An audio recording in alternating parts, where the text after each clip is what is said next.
kasih Ibu ya atas perhatiannya, masih kita bisa mengikuti pertemuan kita hari ini ya. Untuk sesi 7 langkah 2 Ibu-ibu baru selesai kita bahas bersama Ibu ya. Nah, sekarang kita Ibu-ibu belajar bersama lagi untuk langkahnya yang ketiga, mengembangkan dan menilai kelayakan ide usaha. Oke Ibu-ibu? Oke, kita akan belajar untuk sesi 7 langkah 3-nya. Saya akan tampilkan film ya. Film memulai usaha tanpa rencana. Sekaligus juga Ibu-ibu boleh juga melihat buku pintarnya halaman 99. Oke Ibu? Oke ya. Boleh perhatikan ke depan. Kita sama-sama menonton film tayang berikut.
Oke Ibu ya, itu dia kita yang film tadi ya.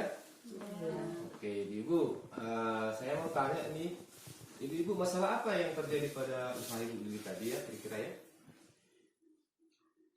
Usaha yang gagal. Usahanya gagal? Oke, kenapa gagal Ibu? Ibu? Karena usahanya tidak terencana. Usahanya tidak terencana ya? Iya. Kira-kira kalau usahanya gagal dan tidak terencana, apa yang terjadi Ibu dengan Ibu Lili tadi, usahanya itu? Ya. Kerugian. Kerugian ya? Iya. Oke. Nah, kebetulan Ibu-ibu ya, materi kita edisi untuk topik langkah 3 ini kan dia bagaimana kita dapat mengidentifikasi ya, apakah usaha yang kita lakukan itu layak atau tidak Ibu-ibu ya? Oke, jadi sebelum kebenaran jawaban kita lihat kebenarannya ya. Maka jawaban Ibu tadi itu sudah pas. Oke. Di sini ada di flip chart memulai usaha ya. Di sini ada dia bagaimana mengidentifikasi, artinya kita menentukan apakah ide usaha itu layak atau tidak. Ini ada kaitan juga seperti tayangan tadi ya. Bahwa yang pertama ya, usaha apa yang dilakukan? Tadi yang kita bahas ini tentang Ibu Lili, ya kan? Jadi kita bisa buat pertanyaan, usaha apakah yang dilakukan Ibu Lili? Segar ya? Kemudian siapakah target pembeli dari usaha Ibu Lili tadi? Ibu yang di pasar. Ibu yang membeli dari pasar. Kemudian bagaimanakah untung bisa didapat? Bagaimana caranya supaya dapat untung dia dari yang dilakukan Ibu Lili tadi? Menjual ikan lebih tinggi. Dia beli dari peternak ikan, kemudian menjualnya di pasar dengan harga yang lebih tinggi. Jadi selisihnya itulah yang disebut dengan untung. Ya. Oke. Sekarang, apakah yang terjadi dengan tayangan tadi, usaha ibu Lili tadi? Nah, kegagalan, ya. Jelas, kita ada di sini sudah identifikasi, ya kan? Ya. Nah, ternyata terjadi kegagalan. Penyebabnya apa kira-kira ibu? Persaingan. Iya, persaingannya kurang. Ibu Lili tidak dapat bersaing dengan kedua ikannya lainnya, ya. Karena Ibu Lili dia langsung tanpa ada tanya jawab atau memberikan informasi kepada keadaan di pasar, ya. Atau dia kira-kira mau cari siapa pembeli targetnya, ya kan? Dia langsung menjual saja, ya. Nah, itulah penyebab dia gagal untuk berusaha. Oke, di sini ibu-ibu ada dia untuk bagaimana mengembangkan dan menilai kelayakan usaha-usaha yang ingin kita buat, ya. Jadi maksud pertemuan kita hari ini ibu, ya, untuk langkah 4 ini. Jadi bukanlah sesuatu yang harus kita lakukan dengan tiba-tiba untuk memulai suatu usaha. Kita harus memikirkan dengan matang. Usaha apa ibu? Dari pertanyaan ini nanti kita bisa identifikasi dia apakah usaha itu layak atau tidak, ya. Bisa dipahami sampai sini ibu, ya? Bisa, ya. Oke. Nah, dari filsafat yang kita pelajari ini ibu, ya, saya bisa simpulkan, ya, mudah-mudahan ini ya pasti kita sama pendapatnya, ya, karena sudah kita tadi pelajari, ya kan, bersama bahwa setiap mempunyai usaha itu, ya, yang paling pertama kita harus kumpulkan informasi, ya. Informasi apa? Informasi sebanyak-banyaknya tentang ide bagaimana kita melakukan usaha itu, ya kan? Nah, misalnya tadi Ibu Lili mau membuka usaha menjual ikan. Dia tidak tanya dulu informasi apa aja, ya. Mulai informasi bagaimana kalau ikannya tidak laku kepada peternak ikan. Apakah saya semua harus bayar ikannya itu? Nah, kita harus pikirkan, ya. Makanya menanyakan informasi. Tanya dulu, kalau saya laku ikannya ini semua, bolehlah saya bayar semua. Tapi kalau tidak laku bagaimana? Nah, itu kan menanyakan informasi. Selain itu juga, tadi kan ada kegagalan karena persaingannya, ya. Ibu Lili tidak bisa bersaing dengan yang menjual ikan juga di situ yang sudah lama, ya. Jadi tidak ditanya atau tidak permisi, ya. Nah, mungkin kita bisa juga terjadi itu kan kalau kita berjualan ada istilahnya tidak permisi, kan kurang enak. Atau waktu kita jualan tidak ada yang kenal kita siapa yang mau beli, ya kan? Hanya harus ditanya dulu informasi waktu kita ingin memulai usaha. Yang pertama itu, ya. Kemudian untuk mengembangkannya juga, ya, kita harus bisa menilai untuk kedepannya apakah ini bisa bertahan. Nah, maksudnya dulu, berapa lama kita usaha ini kita lakukan, apakah jenjang kedepannya ini akan bisa bertahan. Nah, itu yang perlu kita dapat dukungan dari suami. Itu pertama yang paling perlu, ya. Nah, dalam satu keluarga jangan kita pula tanpa dukungan suami kita lakukan suatu usaha. Itu akan berbahaya, ya, itu, ya. Karena satu keluarga itu bukan untuk satu kepala, tapi untuk beberapa orang, ya kan? Suami, istri, dan bahkan bahkan keluarga yang lain, kerabat yang lain. Oke? Yang pertama yang mendukungnya. Yang kedua, kira-kira apa yang mendukung usaha Ibu Lili tadi? Ibu kasih pendapatnya lah. Satu dua. Penambah ikan, menjadikan. Penambah ikannya, ya.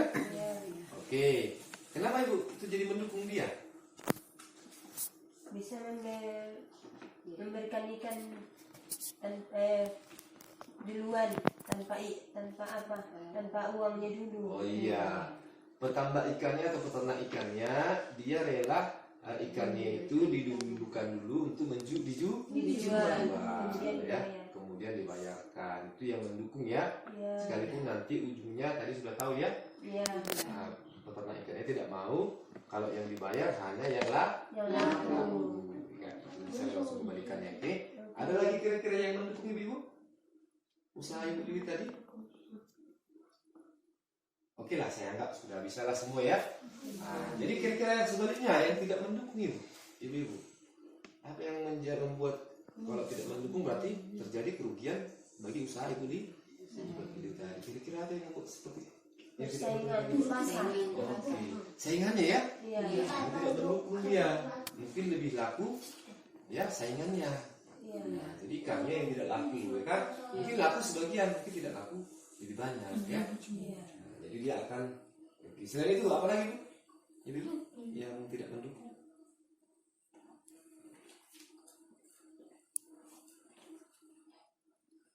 Apa ya? Apa nasib ya? Nasib. Nasib. Selain itu apa lagi? Selain nasib lah kita anggaplah nasib memang faktor ya. Kadang-kadang yang kita anggap nasib itu faktor yang tidak mendukung ya. Lagi nasib sial kan. Lagi pas jualan yang bagus-bagus tiba-tiba terjatuh ya kan. Nah, sekarang kita buat tidak dukung nasib ya. Oke.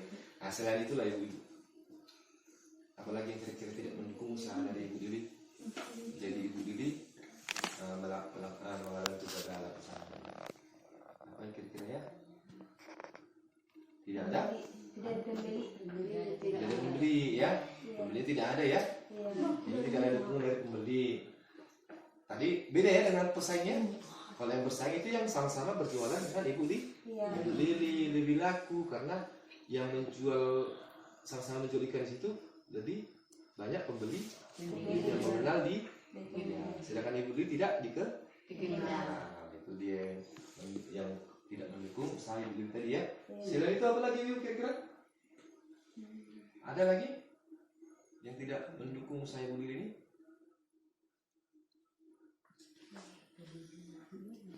Oke, yang paling penting tadi Bu apa?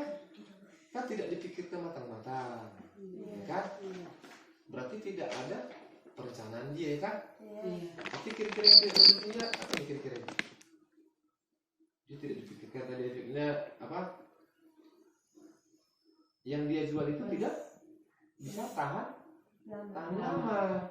Dan itu harus dipulangkan ya kan? Harus dipulangkan kalau dia laku semua, berarti uangnya sudah ada untuk balik modal. Ternyata tidak laku kan? Padahal barang ikan itu bisa busuk ya kan? Tidak mungkin bisa disimpan atau dijual lagi untuk besok hari. Itu tidak mendukung biaya untuk usahanya ya. Nah, jadi intinya untuk mengidentifikasi usaha itu kita harus pikirkan matang-matang dan mengumpulkan informasi sebanyak-banyak. Dapat ya, setuju Ibu ya? Setuju. Ya, oke, terima kasih. Oke, Ibu, ini dia pertemuan kita hari ini ya. Sampai sejauh ini juga saya kembali mengucapkan terima kasih Ibu masih mau bersedia mengikuti pertemuan kita ini. Nah, untuk ke depan, untuk sebentar lagi Ibu kita akan mengikuti langkah yang kelima. Oke, kita istirahat sejenak Ibu ya. Oke, saya ucapkan terima kasih kembali kepada Ibu ya. Oke, sambil kita istirahat, silakan Ibu minum kopinya, minum tesnya ya. Sejenak 10 menit atau 20 menit ya. Oke, terima kasih. Wassalam.